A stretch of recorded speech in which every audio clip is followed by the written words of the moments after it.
కృష్ణారెడ్డి గారు, తెలంగాణ వరదాహినిగా చెప్పుకున్నటువంటి Kaleshwaram project lift ఇరిగేషన్లో బాగా అవినీతి అక్రమాలు చోటు చేసుకున్నాయి అంటూ కూడా గతం నుంచి కూడా ఇప్పటి వరకు చేస్తున్నారు. దీన్ని తెలంగాణ ప్రభుత్వం కూడా దీని మీద ఎంక్వైరీ సాధించింది. ఇప్పుడు సిట్టుకు సంబంధించి అధికారులు కావచ్చు, లేదంటే వివిధ రకాల అధికారులు కూడా పట్టుకున్న నేపథ్యం ఉంది. ఏసీబీ అధికారులు దీన్ని కొంతమందిని మాత్రం రెడీ హ్యాండెడ్గా పట్టుకోవడం జరిగింది. వారికి ఏదైతే ఆ ఆస్తులు అంటే వారి తాతకు మించిన ఆస్తులు, ఎందుకంటే వేల కోట్లలో ఉన్నాయి, కానీ ఇది వందల కోట్లకు మాత్రం ప్రజెంట్ ఉంది. అదేంటే ఈ నేపథ్యంలోనే ఒక్కొక్కరు ఒక్కొక్క రాష్ట్రంలో కావచ్చు, ఒక్కొక్క జిల్లాలో కావచ్చు, తెలంగాణ రాష్ట్రంలో కాకుండా ఆంధ్రప్రదేశ్లో కావచ్చు, లేదంటే అటు ఆ మహారాష్ట్రలో కావచ్చు, కొనుక్కున్నటువంటి విల్లాలు కావచ్చు, ఆస్తులు బాగా కూడబెట్టారనేది ఉన్నది. కానీ రెడ్ హ్యాండెడ్గా పట్టుకుని ఏసీబీ అధికారులు ఈ నేపథ్యంలో అందరూ కూడా చేస్తున్న నేపథ్యంలో వీళ్ళ ఆస్తులను మాత్రం ఒక రూపకంగా మాత్రం జప్తు చేస్తున్నారనేదే మా తెలుగులో చెప్పచ్చు. కానీ అటాచ్ అంటే బ్లాక్ లిస్ట్లో అటాచ్ చేస్తున్న నేపథ్యం ఉంది. ఈ నేపథ్యంలోనే వారందరూ చేయొచ్చు. ఎలా చూడొచ్చండి, ఇన్ని కోట్ల రూపాయలను వారు ఈ ముగ్గురు అధికారులు సంపాదిస్తే మిగతా వాళ్ళు కూడా ఎంత సంపాదించుంటారు నిషేధిత వింగ్లో పెట్టారు.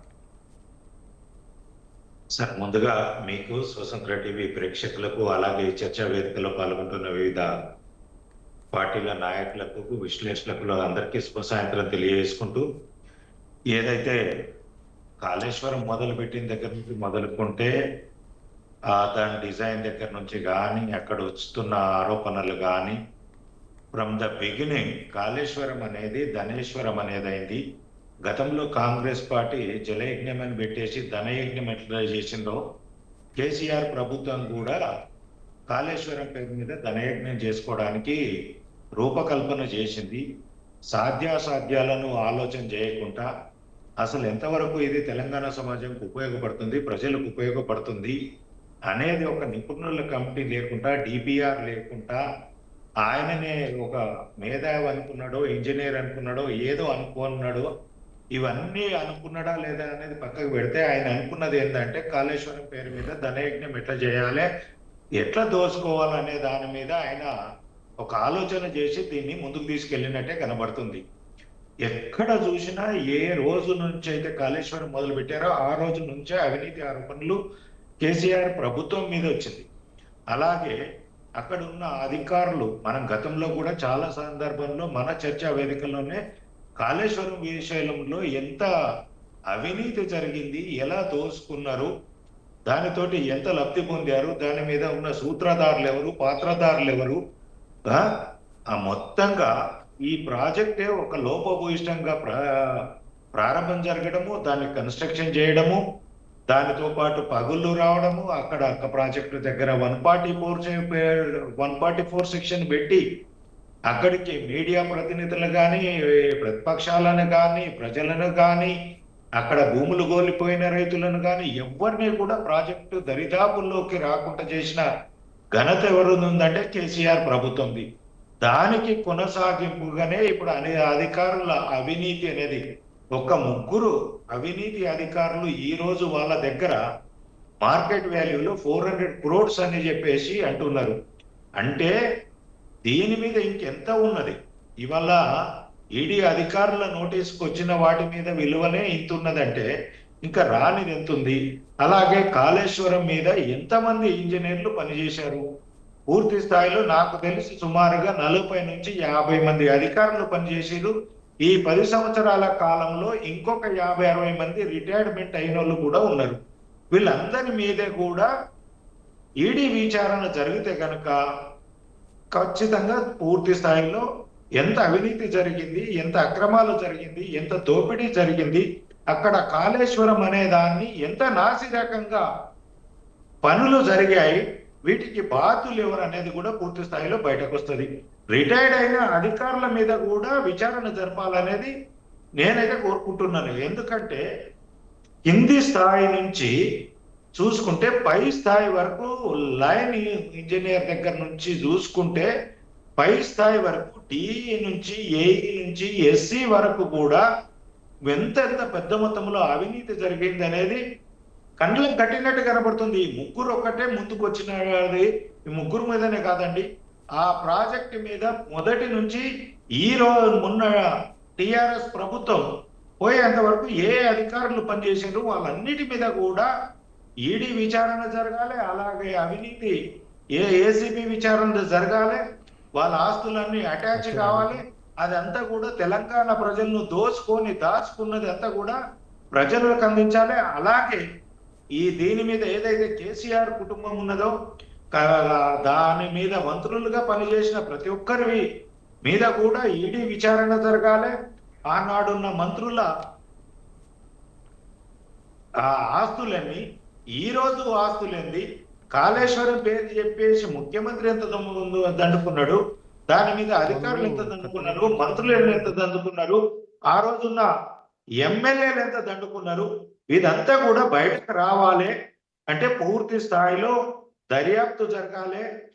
ఇప్పటికే రేవంత్ రెడ్డి గారి ప్రభుత్వము ఏదో కమిటీ చేసింది. ఆ కమిటీ వచ్చిన తర్వాత దాని మీద అసెంబ్లీలో పెట్టారు. దాని తర్వాత సిబిఐకి ఇస్తున్నారు. సంవత్సరాల కాలం 2 సంవత్సరాలు పూర్తయిన తర్వాత సిబిఐకి ఇచ్చారు. ఇది కూడా రేవంత్ రెడ్డి గారి ప్రభుత్వం ఉన్న సిబిఐ అధికారి తెలంగాణకు వచ్చిన తర్వాత వారు పూర్తి స్థాయిలో మేము దర్యాప్తు జరపాలంటే మాకు అన్ని శాఖలు కూడా ఎలాంటి ఆటంకాలు లేకుండా, ఎలాంటి ఇబ్బందులు లేకుండా మాకు దర్యాప్తుకు కావాల్సిన సమాచారాన్ని కానీ, పత్రాలను కానీ అధికారులను కూడా సహకరించే విధంగా తెలంగాణ ప్రభుత్వం సహకరించాలని కోరడం జరిగింది. మరి దాన్ని తెలంగాణ ప్రభుత్వం ఎంతవరకు సహకరిస్తుంది అనేది కూడా ఒక ప్రశ్నార్థకంగా మారింది. ఎందుకే ఇక్కడ బీఆర్ఎస్ కాంగ్రెస్ ఒకటైనది అనేది మాకు ఒక అనుమానం కూడా జరుగుతుంది. ఎందుకంటే కాంగ్రెస్ పార్టీ అధికారంలోకి వచ్చి 20 నెలల కాలం అయిన తర్వాత సుమారుగా 10 నుంచి 15 కుంభకోణాలు జరిగినాయి అనేది మేజర్ కుంభకోణాలు.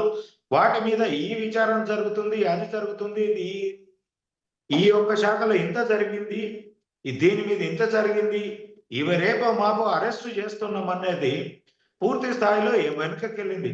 ముఖ్యంగా ఈ ఫార్ములా కేసు కానీ, డ్రగ్ కేసు కానీ, మన ఇంటర్మీడియట్ బోస్ కానీ, పశువర్ధక శాఖలో కానీ, ఇంక ఇలా చూసుకుంటూ పోతే మొత్తం ఒక 10-15 ముఖ్యమైన కేసులు ముందట వేసింది కాంగ్రెస్ ప్రభుత్వం.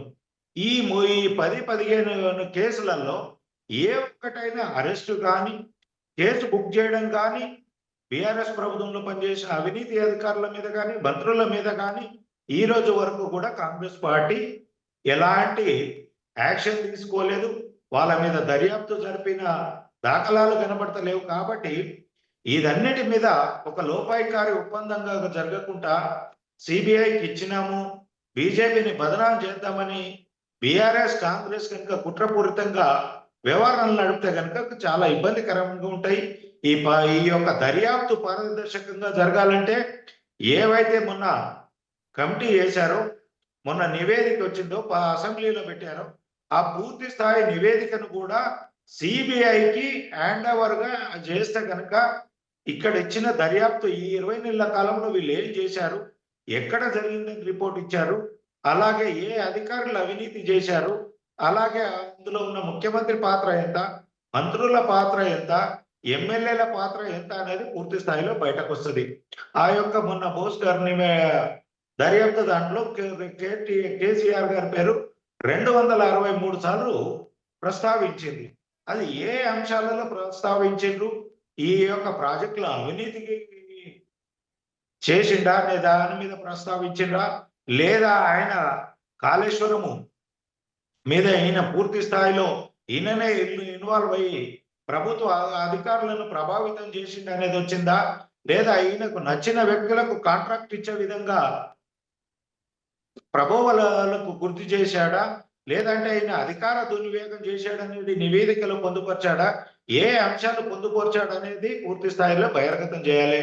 అలాగే ఈ యొక్క దర్యాప్తును కూడా అసెంబ్లీలో పెట్టిన పెద్దలు ఇది పబ్లిక్ డొమైన్ లో పెట్టాలనేది కూడా భారతీయ జనతా పార్టీ తరఫున డిమాండ్ చేస్తున్నాయి.